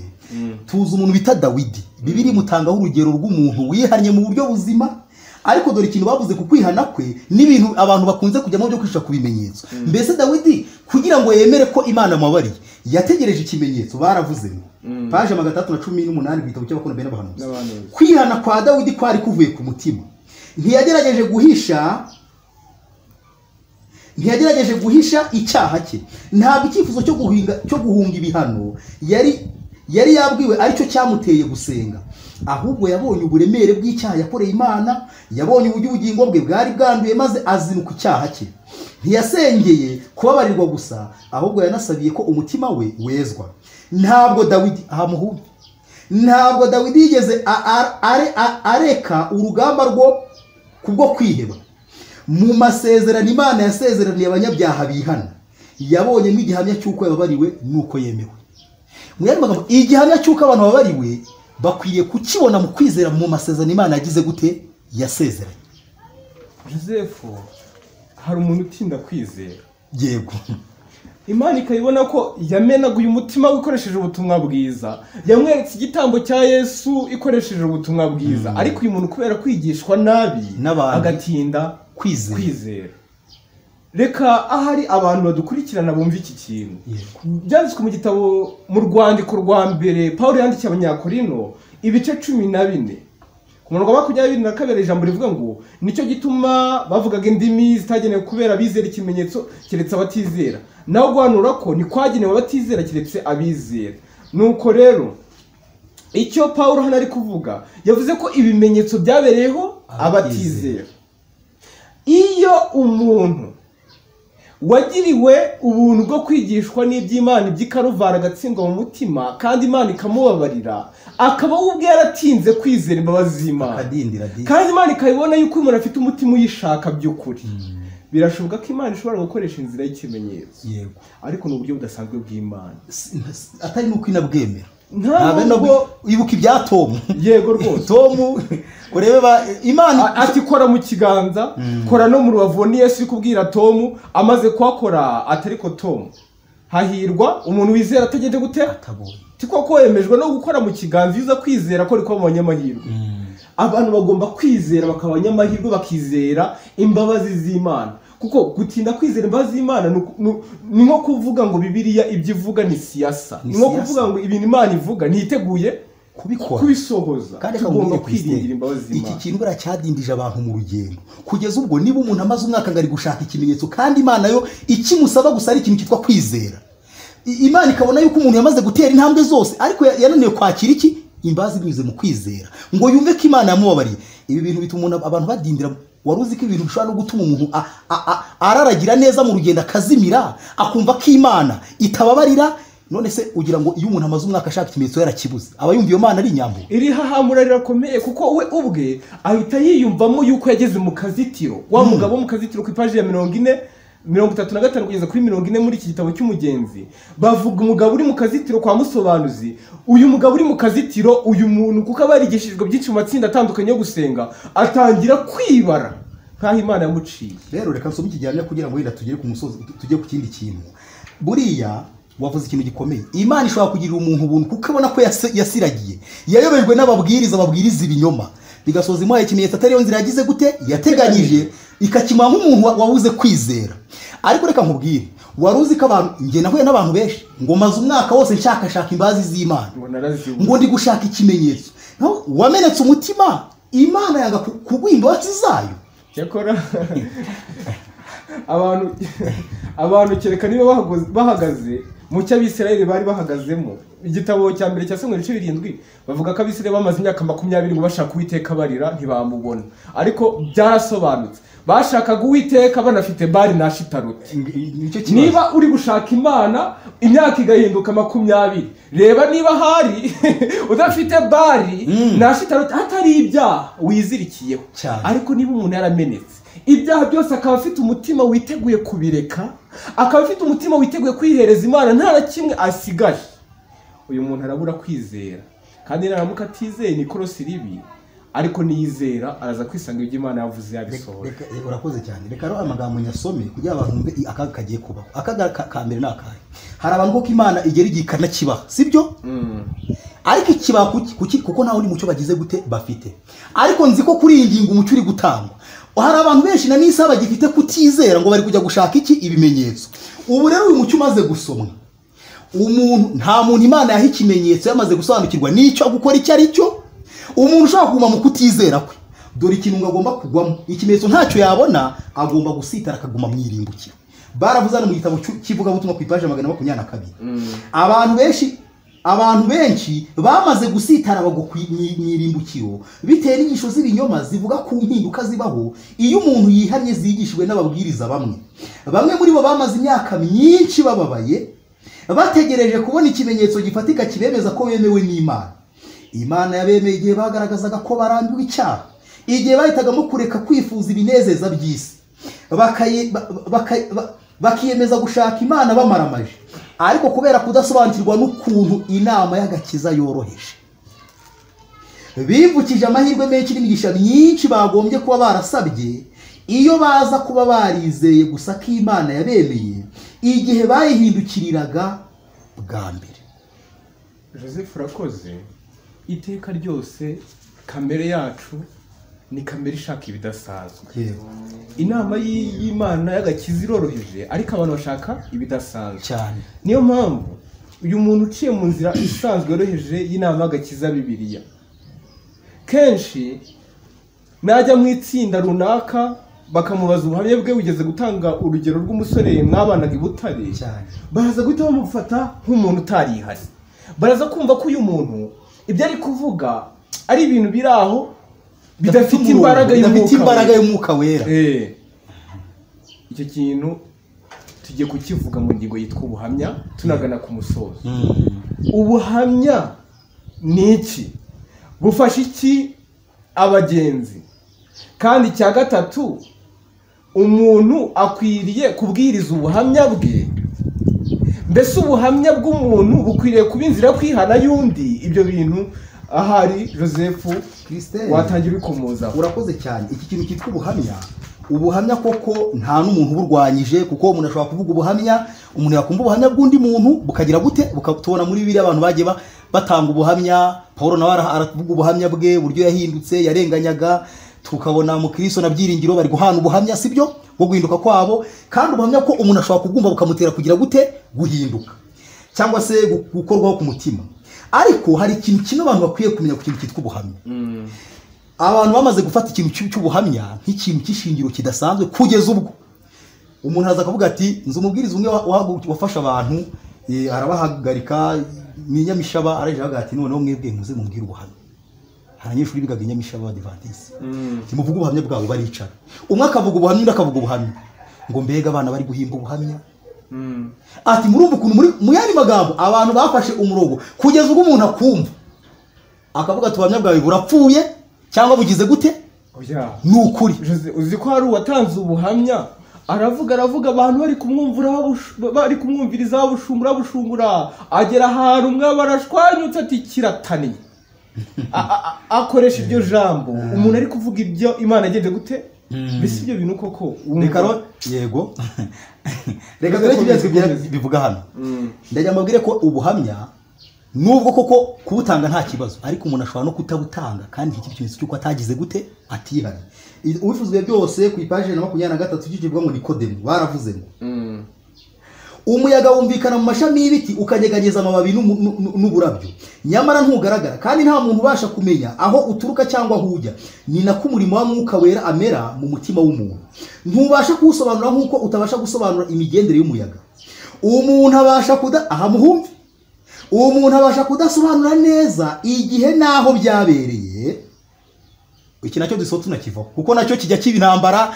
Tugomba kumenya igihe. Umubwiriza dusanze muri kiste mu itsinda, aratubwira ngo nta mwana uvuka ngo ye kumenya igihe yavukiye n'ahantu yavukiye. Kandi icyo kintu ubwacyo akikivuga, nari mfite umutante ubaye hatazi igihe yavukiye, atazi naho yavukiye, umwaka umwe ari uvugwa n'umuvandimwe umwe, undi ukavugwa n'undi, ku buryo byari byaramubereye urujijo. Yishyiriraho itariki kugira ngo ajye serebura nk'abandi, abahamagara ati navutse iki gihe, ariko nyamara nawe abizi ko atari cyo gihe yavukiye. Rero ubigiye none se uwo muntu wahakana ko yavutse koko kandi ahari? Wabihakana gute?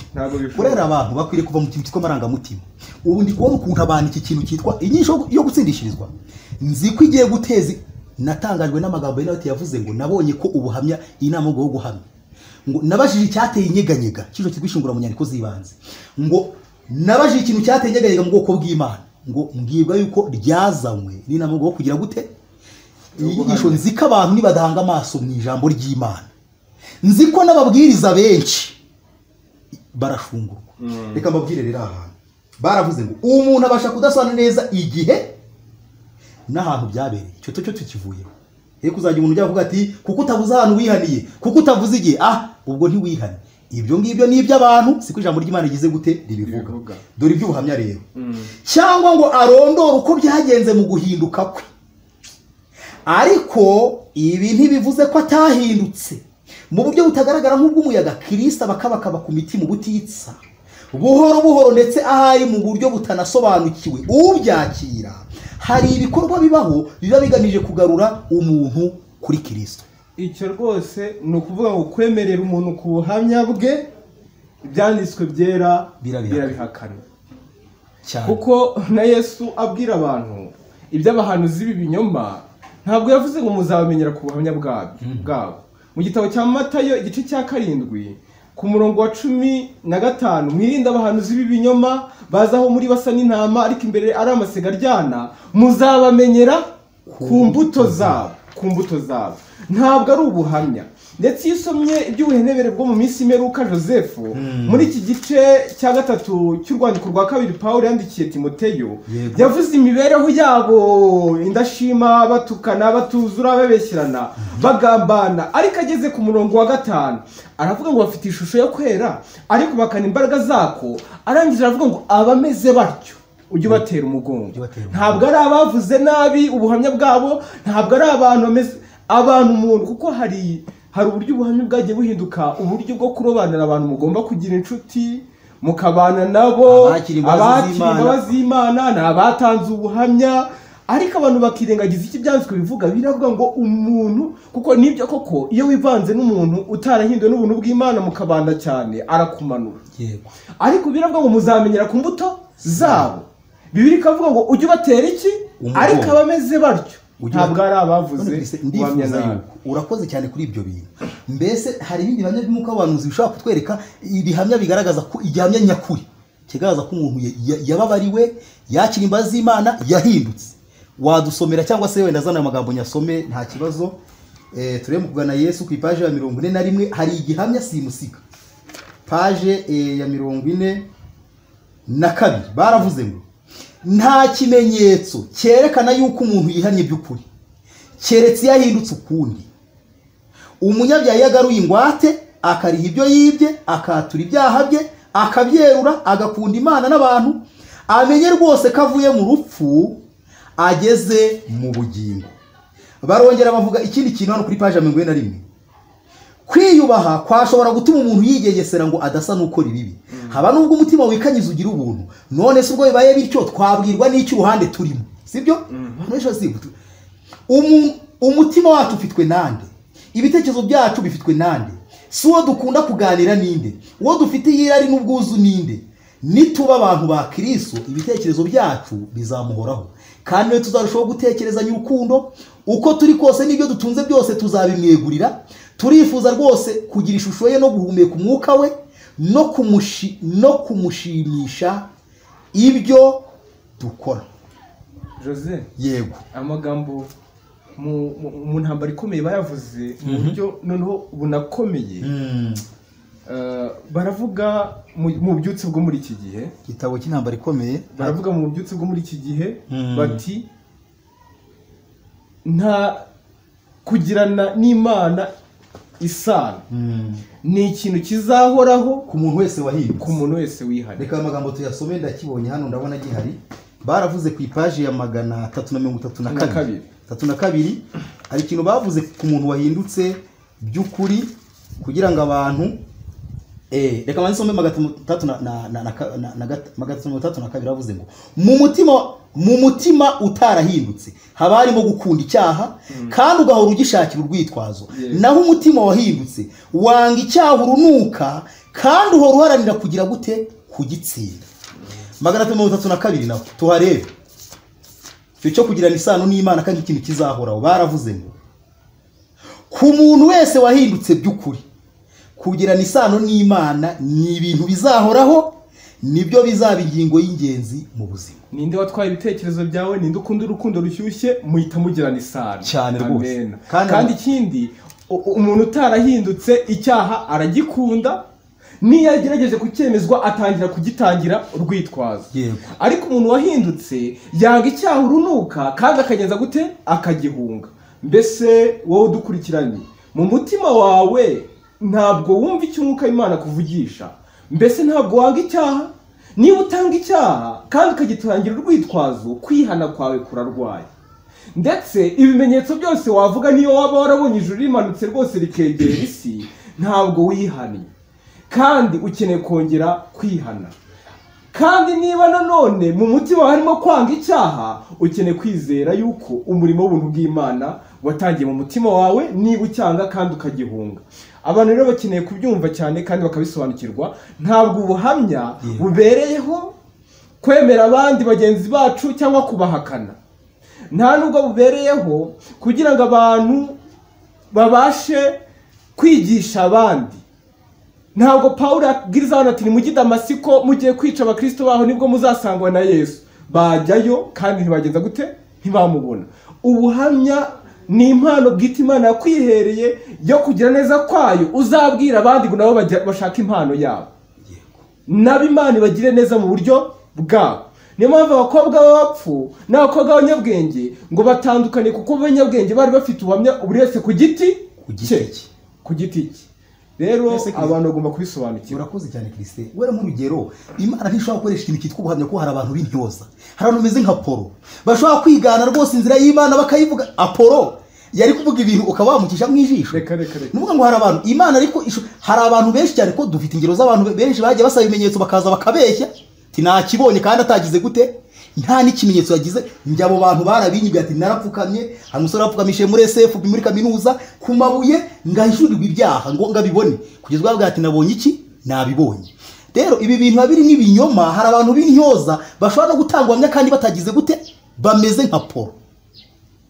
Kristo iki kintu kandi hari n'igihe umuntu ashobora kuba yarihariye ariko akaba adafite impano yo kuba ari inkuru. Nicyo bavuze ati ashobora kutarondora neza iby'imihanire ye, ariko si igihamya cy'uko atagize gute, atahindutse.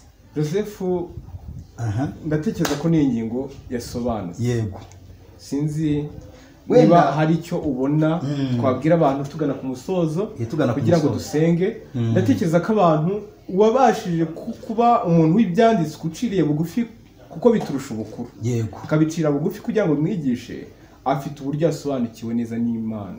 Ariko hari icyo wenda wavuga, nanjye hari icyo ndaza kuvuga kugira ngo tubangukire kujya ku musozo. Reka tujye twegera ku musozo, tugire ikintu tuvuga. Ikintu kimwe navuga, hari ikintu kimwe ngiye kuvugaho, ahari wenda nawe ndifuza kuvuga ku kintu uburyo budasanzwe, kuko abantu benshi bura bakunze kwigisha ibintu bakoresheje uburyo budasanzwe Imana y'ubwayo yikorera, bisoza bayoboye abantu mu nzira Imana itigeze igaragaza bakumva kuyoboramwe abantu. Ariko mbere yo kuvuga kuri iki kintu, ndajya mvuge ngo indwara namaze kubona abantu bafite kandi iri buze kubarimbura, ni ikintu cyitwa ubufana.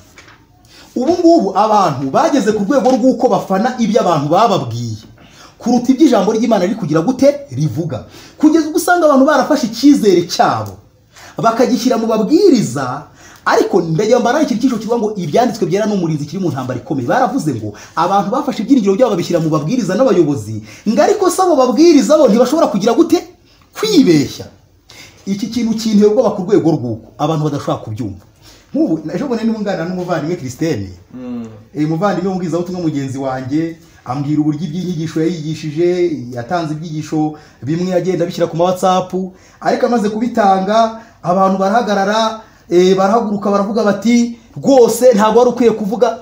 Hari umugabo bita Nikora tuzi wagiye yigisha ibi bintu, buriya rero abantu bari bagiye bendaga no kumutuka, ati ntabwo wagombaga kuvuga iki.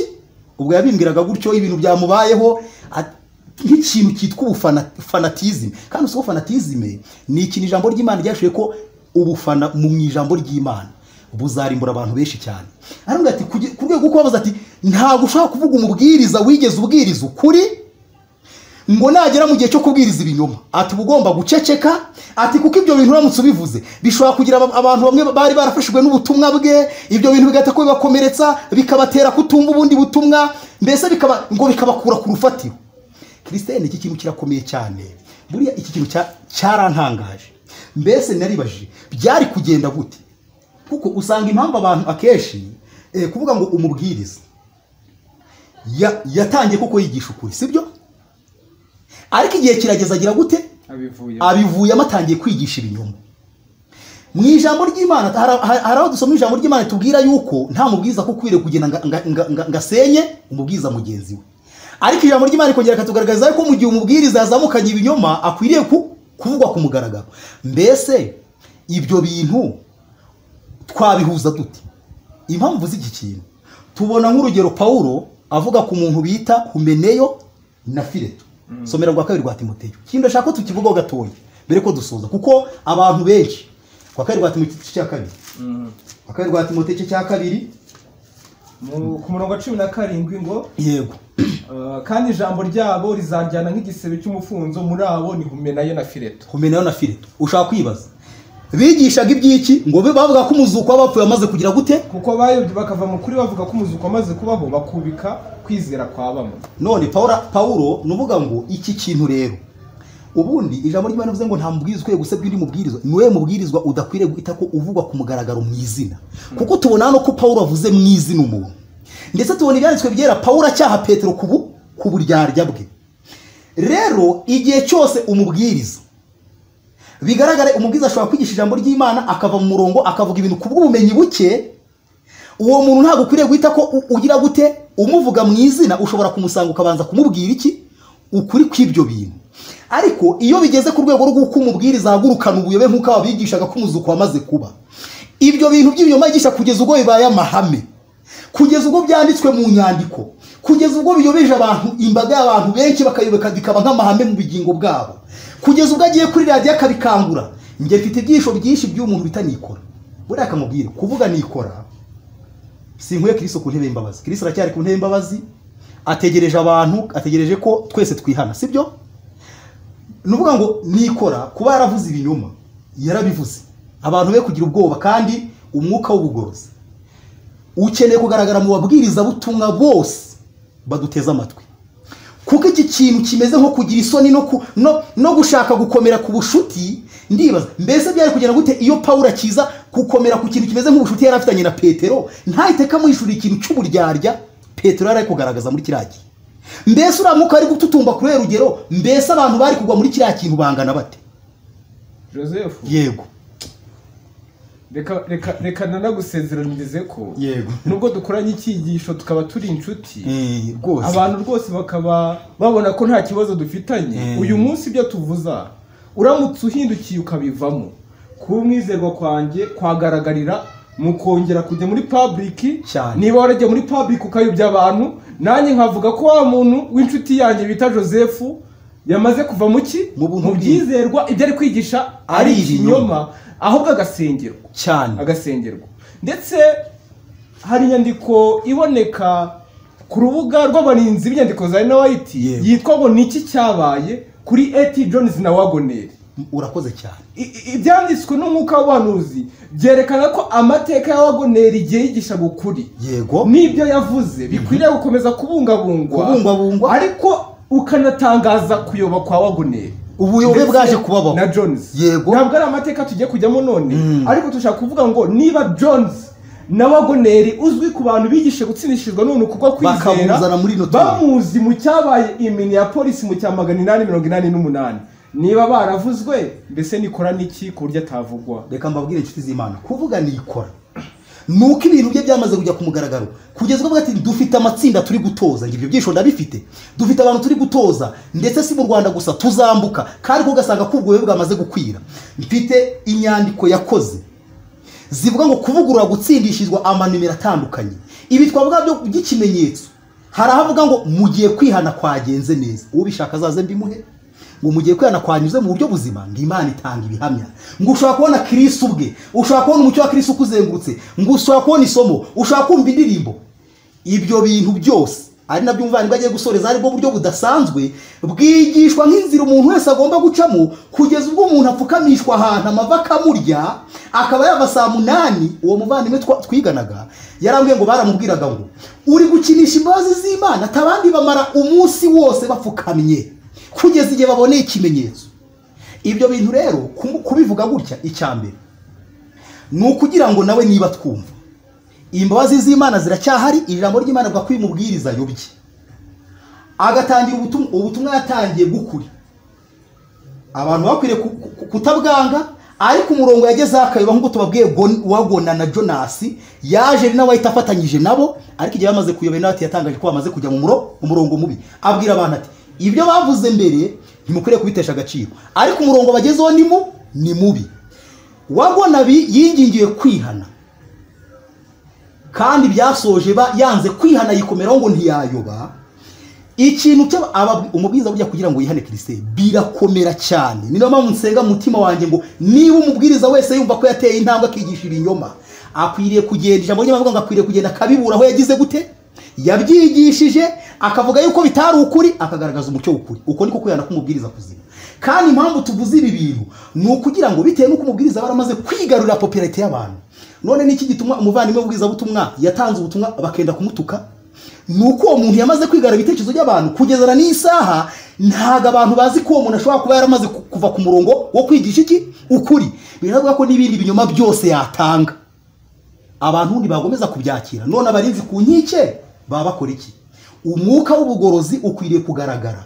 Kandi ndababwiza ukuri yuko niba mufitiye impuhwe umuntu, izina ry'umuntu, nimujye ku mavi mu musengere nawe ariko inzira mbi, kandi namwe musenge ngo ubutumwa bw'ukuri bubwirizwa mu bwakire niba mubona ko buvuye mu ijambo ry'iki, ijambo ry'Imana. Urakoze cyane Joseph, si ingingo tugarukaho ahubwo tugana ku musozo. Yego, hari ibintu abantu ukwiye kumenya. Ijambo riboneka muri Zaburi rivuga ngo mana ndondora umenye. yego, umenye niba hari inzira y'ikibi indimo nshorere mu nzira y'iteka. Ijambo rivuga ngo Imana irondora umutima, n'ijambo riboneka muri Yobu rivuga ngo igice cya 13:23 ngo ibicumuro byanjye n'ibyaha byanjye ni bingahe, umunyesha igicumuro cyanjye n'icyaha cyanjye. Abantu bakwiye gusobanukirwa neza ko umuntu ubaza gutya ni umuntu uzi Imana cyane, ni umuntu wageze mu rugendo rwo kwezwa, kugira ngo hatagira inzira y'ikibi yongera kumwinjiramo. Urabona Yonatani ubusambanyi bwaje bwishe mu cyitwa urukundo, bakunda Tamari, ariko ibyanditswe baravuga ngo maze kuryamana na Tamari amufashe ku ngufu, ako kanya urwanga mwanga ruruta urukundo yagenzaga gute yamukunda. Byari ubusambanyi rero, iruba ry'ubusambanyi ryaraje ryihisha mu rukundo. Ni nayo mpamvu bakwiye kumenya ko bakwiriye kwinginga Imana kugira ngo ihishure ibintu byose Satani azana byoberanye. Ibi rero ni iki umuntu abaho mu rugendo rwo kwezwa ruzigwa ubutaha. Soza kugira ngo dusoze, nta mubwiriza butumwa ukwiye kwigisha inzira itari ya Bibiliya. Yego, amayerekwa mu kurarikwa, amayerekwa mu kwemezwa ibyaha, amayerekwa mu kuraba ku gitambo cya Yesu n'ibindi byose. Imana yacu kuba ari Imana ikora ibitangaza, ntabwo tuyobora abantu kubitangaza cyane. Ibyo bintu Imana yabaye ariyo yabikoze nk'uko yatunguye Pawulo mu byakozwe mu gice cya 9 ikamutunguza umucyo. Yego, biterwa n'amateka y'uwo muntu. Iyo usomye igitabo cy'ibyakozwe n'intumwa usanga Pawulo yari yemejwe ku bwa Stefano. Amenya neza ko ari umunyabyaha kandi abona yuko bishoboka ko Mesiya yaba ari Yesu w'i Nazareti. Ariko abatambyi baramupfundapfundika, bamuhereza ibinyoma, ahita yisanga mu nzira y'Damasiko. Aho hantu rero niho Imana yakoresheje uburyo bwo kumutungura, imutunguza umucyo. Imana ubwayo ishobora gukoresha uburyo budasanzwe, ariko ibukoresha ku bantu badasanzwe. Ni amatsinda adasanzwe y'abantu babaye imibereho iri mu gihe kidasanzwe. Imana ibizi imitima yabo, Imana ubwayo ikabiza imitima yabo. Urugero mu gitabo cy'Uwifuzwe byose, mu cyigisho kivuga ngo umwe muri bene data woroheje igice cya 70 ku isubi yaho ya 5 baranditse aravuga ngo abo Kristo azashima ku munsi w'urubanza bashobora kuba baramenye bike cyane ku byerekeranye n'ubuhanga mu by'iyobokamana, ariko bakaba barakurikije amahame n'inama za Kristo bikomotse ku kuyoborwa na Mwuka Wera, bahesheje umugisha abazengurutse bose. Ndetse no mu bapagani hariho bamwe bagaragaje umwuka wo kugira neza, kandi mbere y'uko ijambo ry'Imana rigera mu matwi yabo babaye inshuti z'abamisiyoni ba mbere, kugeza naho babateye inkunga nubwo byabashyiraga mu kaga gakomeye. Ariko mva noneho amagambo akomeye, bamwe mu bapagani harimo abaramya Imana batabizi, kandi umucyo bageraho ntuzanwa n'abantu bagenzi babo. Yego, kandi abameze batyo bafite ubugingo buhoraho. amen. Nubwo batamenye ijambo ry'Imana ryanditse, bumvise ijwi ryayo rivugana nabo binyuze mu byaremwe, kandi bakoze ibyo amategeko asaba. Imirimo yabo yerekana ko Umwuka Wera ahinduye imitima yabo kandi ko bahindutse abana b'Imana. None Jose, Yego, tujya kubwiriza abantu tubabwira tuti rero ntacyo kubabwira dufite, nimujye kwitegereza ibyaremwe kugira ngo mwihane. Byaba ari ubuyobe cyane. Tubwira abantu ati ntacyo kubabwira dufite, nimujye gushaka amayereko ku mavi. Byaba ari ubuyobe. Ubu ni uburyo budasanzwe Imana ishobora gukoresha. Imana yabuhaye umubwiriza butumwa, nta n'umubwiriza butumwa ukwiriye kubukoresha. Dukwiriye kuvuga ijambo ry'Imana. Uw'Imana izabuyoboraho azaba ari uw'Imana nyine. Imana izabahisemo kora gutyo, kandi izamuriza byo muri Bibiliya by'uko kwihana atari ibinyoma. Naho ubundi ashobora kuzerekwa na Satani, ubundi akaba yubakiye ku binyoma. Nimureka abayerekwa, Imana ni ibyayo, nimureke ibindi Imana duhaye ijambo ryayo ngo turyakire. Ntabwo duhakanye umuntu uko ibyo bintu byakorewe, ntabwo turi hano kugira ngo tuze kuvuga ngo oya ntabwo byagukorewe, ariko icyo turi kuvuga ni iki, abantu bareke kubyigisha abantu nk'inzira, kuko ibyo bintu ni uburyo Imana ikorera umuntu ku giti cye, utajya kwirirwa umuhakanya, uretse ko nakwiriye gukontora ko ari Imana yagize gute yabikoze, ariko icyo turi hano tuvuga ni uko abantu babwiriza ikosa bakoze, ni uko ubwo buryo babukoresheje nk'inzira Imana yishuye, kugeza ubwo basabye ibintu abantu Imana itari bubakorere, bagaheza abantu mu gihirahiro mu gihe bagomba guhishura ijambo ry'iki, ijambo ry'Imana. Urakoze cyane Joseph, tugiye gusoza n'isengesho n'ubundi nk'uko twatangiye, ariko tubararikiye umugabane wa kabiri w'iki cyigisho werekana inzira y'ubuprotestanti yo kwihana n'inzira y'ubugatulika ubujesuite mu kwihana, iyo Ignatius of Loyola washinze abajesuite yigishije mu cyitwa spiritual exercise. Ndakikurarikiye, situkigishije ubu ngubu, reka ahubwo ucishe bugufi gusenga Imana.